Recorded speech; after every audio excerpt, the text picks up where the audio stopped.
Mapagpalang araw po sa ating lahat at higit sa lahat sa ating Panginoong Hesus. Ako po ang inyong Sister Gara from JSM Camarin International. So, nandito po tayo para sa ating 10 minutes weekly devotion. At salamat sa Panginoon, no? Talagang purihin ang Panginoon sa opportunity at sa ganitong klase ng platform na ipinagkaloob niya sa atin para tayo sama-samang makapag-aral, makapagbulay ng kanyang salita. So, bago po ang lahat, ako po'y nagpapasalamat sa Panginoon sa opportunity na makapag-share sa inyo ng magandang balita ng ating Panginoong Jesucristo. So, bago po ang lahat, samahan niyo po ako sa isang munting panalangin. Hallelujah, Jesus. So, dinadakila ka namin, Panginoong Jesus, na mga Panginoon sa lahat. Hari ng mga hari at Panginoon ng mga Panginoon. Salamat, Panginoon, sa oras na ito, O Lord, na iyong pinagkaloob sa amin. We pray, Lord, ang iyong guidance, ang iyong knowledge and wisdom na patuloy mo pong ipagkaloob sa amin. Naway ang iyong mga salita, Panginoon, ay tumimo sa aming mga puso't isipan, Panginoon. Alam namin, Panginoon, na ikaw po ang gagabay sa amin upang patuloy namin maintindihan at maunawaan ang iyong mga salita. Maraming pong salamat, O Lord. Gabayan mo po kami, Panginoon. For this is our prayer. In Jesus' name, pray. Amen. Ayun. So, po, ang gusto ko pong i-share sa inyo ngayong oras na ito ay isa sa mga verse na ito talaga yung gusto kong ma-aim, no? Maging aim, maging panghawakan ko sa buhay ko na ito yung kailangan kong gawin, ito yung kailangan kong tapusin.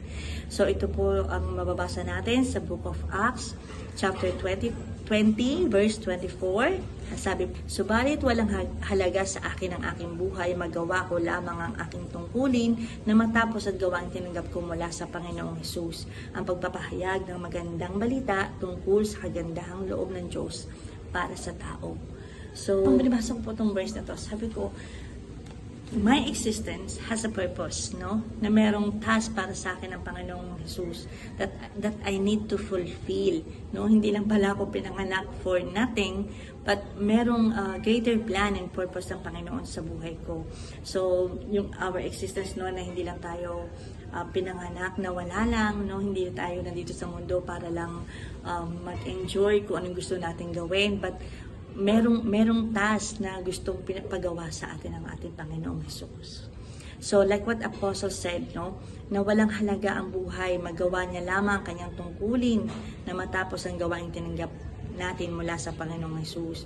So, ano po ba yung tungkulin na yon? Ano ba yung kagandahang loob ng Panginoon na yon na kailangan natin ibahagi, no? Sabi po,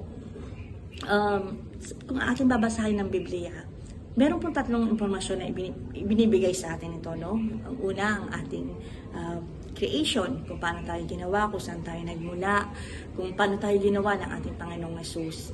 And second is our purpose. Dito natin makikita kung ano ba yung purpose natin dito sa mundo, ano ba yung layunin, ano ba yung kalooban ng Panginoon sa buhay natin. And yung pangatlo is our destination, na nakadepende kung ano yung, kung mapufulfill ba natin yung purpose natin. Siyempre, alam naman natin, dalawa na yung destination natin, no?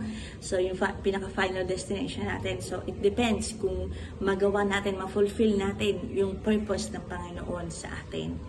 So, ayun po. So, ayun ang kailangan nating alamin, no? Na ano ba yung purpose? Ano ba yung task na ibinigay sa akin ng Panginoon? So, yung sa binasa po natin kanina, ang sabi po doon, no? Yung ang pagpapahayag ng mabuting balita, ng kagandahang loob, no? Natin ng tungkol sa kagandahang loob ng Diyos para sa tao. So, sa atin po, no, na bilang nakakilala sa Panginoon, bilang isang mananampalataya, na ito yung kailangan nating gawin, no? Siyempre, magbibigay pa ako sa inyo ng tatlong points kung ano ba yung mga kailangan nating gawin bilang isang believer at isang tagasunod, no, ng ating Panginoong Jesucristo. First po is to serve God. No? Sabi po sa 1 Peter chapter 2 verse 16 is mamuhay tayo bilang mga alipin ng Diyos. So kailangan natin gumawa sa Panginoon, Kaya nga po, sabi, faith without works is dead. Hindi tayo pwedeng manampalataya lamang. Hindi tayo pwedeng maniwala lang sa Panginoon na walang kalakip na pagsunod. So, kailangan natin sundin yung kalooban ng Panginoon, kung ano yung kanyang mga inuutos. Sabi nga po sa John 14:15, if you love me, keep my commandments. So, kailangan natin bilang isang mananampalataya, kailangan natin maglingkod sa Panginoon kung ano ang kanyang kalooban. So, as a follower of Christ, we have a task na we need to accomplish, no, the purpose that God has for us in our life. At ito yung dapat mangibabaw sa buhay natin, no? Yung need natin isik kung ano yung greater plan and purpose kung paano natin mapaglilingkuran ng ating Panginoong Jesucristo. And second is to serve the people of God. In Galatians chapter 5 verse 13, ang sabi po doon, maglingkod kayo sa isa't isa sa diwa ng pag-ibig.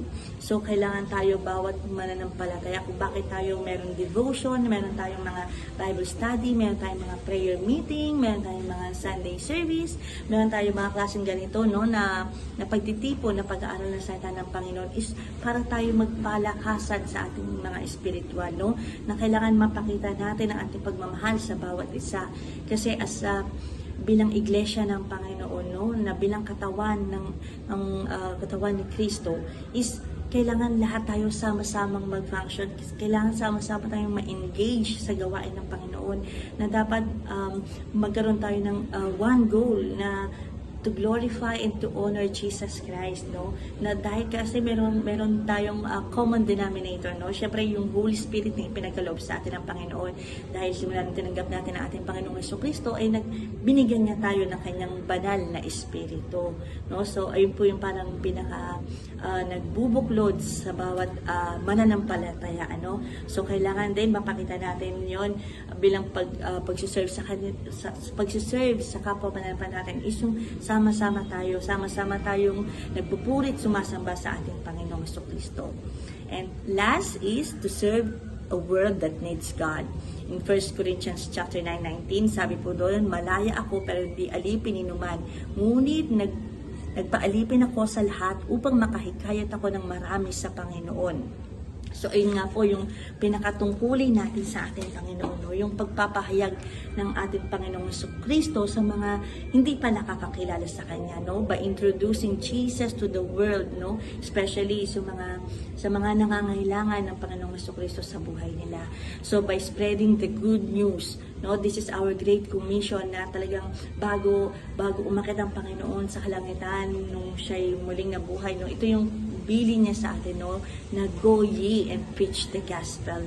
So ito po yung task na kailangan natin gawin. Ito yung kailangan natin talagang ma-fulfill na mission, no, na para pag dumating yung time na humarap tayo sa Panginoon, na tatanungin tayo kung ano yung ginawa natin, no? Kung ano yung ginawa natin sa ministeryo ng Panginoon, ano yung ginawa natin para mapalaganap ang kanyang salita. So, isa lang yung kailangan nating marinig, no? Na well done, good and faithful servant. So, ito yun na kailangan natin. Huwag natin kalimutan kung ano ba talaga yung purpose natin.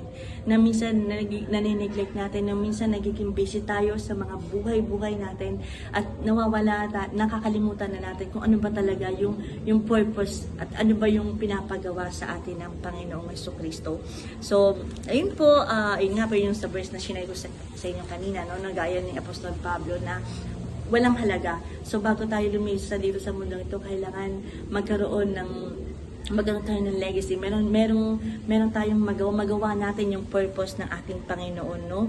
Na maging nalakaran natin kung ano man yung dakilang plano at purpose sa atin ng Panginoong Jesucristo. So, ayun lang po. Have a blessed walk to our greater purpose. Patuloy po tayong maglingkod at magpuri sa Panginoon na huwag natin kalimutan kung ano pa talaga yung dakilang kalooban ng ating Panginoon sa buhay natin. So, maraming salamat po kalimutan. Sumama muli sa aming 10 minutes tuwing linggo ng gabi at ibahagi ito upang maging kalakasan at pagpapala rin po sa iba. So, to God be all the glory. Maraming salamat po. God bless everyone. With a heart for the lost and the broken, His word in our hands, we're unspoken. We stand tall, in faith we rise. In His love we'll reach the sky.